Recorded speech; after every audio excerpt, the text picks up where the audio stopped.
Hey everybody, this is Dr. Maples. Welcome back to 5 Minute Sociology. Glad to be back after a little break. So today we're going to talk about Georg Simmel with Aziz, The Stranger. This is a common reading in intro sociology classes, but honestly, professors don't explain it very well. So I'm going to make up the slack for that. We're going to talk about what this idea means, give you some background, and tell you why it's important. We got a lot to do today, so what do you say we get started? Georg Simmel writes about the stranger way back in 1908, which, yes, means this idea is over 100 years old. But I promise you, it's worth knowing more about, and I'll explain why it's important a little later. Now, in writing this essay, George spoke of the stranger as a person who comes today and stays tomorrow. But what does that exactly mean? Well, George was really into thinking about interactions, and we'll dig into that more on the next slide.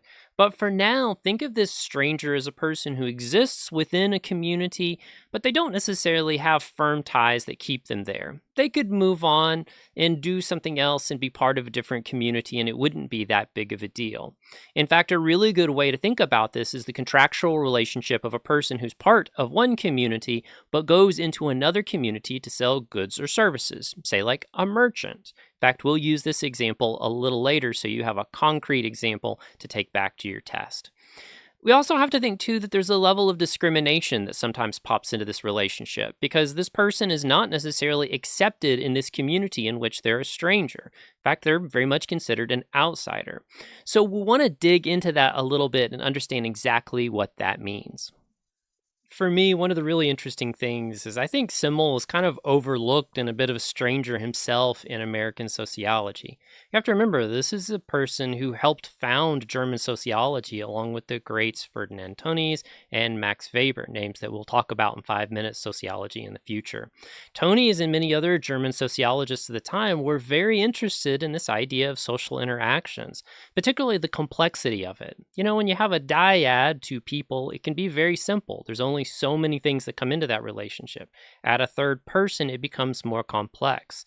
Make that even bigger, get a group, and we see that that is complex in itself. Likewise, we know that groups can isolate themselves, thinking of in groups, out groups, they and them versus us and we. It's interesting to see these dynamics play out. Now, for Zimmel, he was very intrigued by this idea of like, not only is this relationship very complicated, but what happens when we start to throw things like contractual services in? Let's pretend that I'm a merchant coming in and offering a particular service in your community. Do you feel that I belong to that community, or am I only here as part of the services that I can offer? For a great example of the stranger in action, let's talk about Latino lawn care workers, something that I discussed in my dissertation. With Latino lawn care businesses, they bridge between communities to perform services. And this is exactly what Zimmel was thinking about with the stranger, a person who's able to bridge communities, even though that's very difficult, to be in a community even as they are not of it. And in this situation, the people who are receiving these services of having their yards cut, their leaves blown away, and so forth, would they see these Latino lawn care workers as neighbors, as part of their community? Well, according to Zimmel, they would see them as the stranger, as outsiders, persons who are in their community but not of it. In fact, their place in that community is entirely contractual and ends the moment that the services are completed.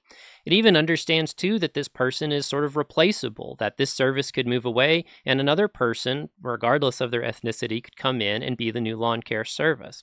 So it even has that cool thing that even as the person is working here, they don't necessarily have permanent ties that might keep them here.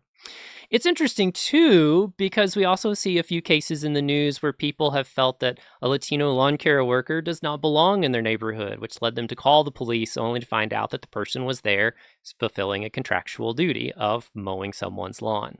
So even as they were in the community, they understood that they were not of the community. Again, it's a really cool example of what Zimmel was talking about well over 100 years ago. Even though The Stranger is over 100 years old, it still gives us a really cool theoretical opportunity to apply ideas to experiences even today. Lets us think about things like how we all experience society differently, very sociological imagination, if one will. It gives us a chance, too, to think about the complexity of social arrangements, particularly ones that have money involved. And from the intro sociology professor's eyes, The Stranger is a really short essay that they can assign and hope that you read it, but you didn't read it, you came to Dr. Maples, and I appreciate that. Thanks for watching this channel. I'll see you next time. Take care.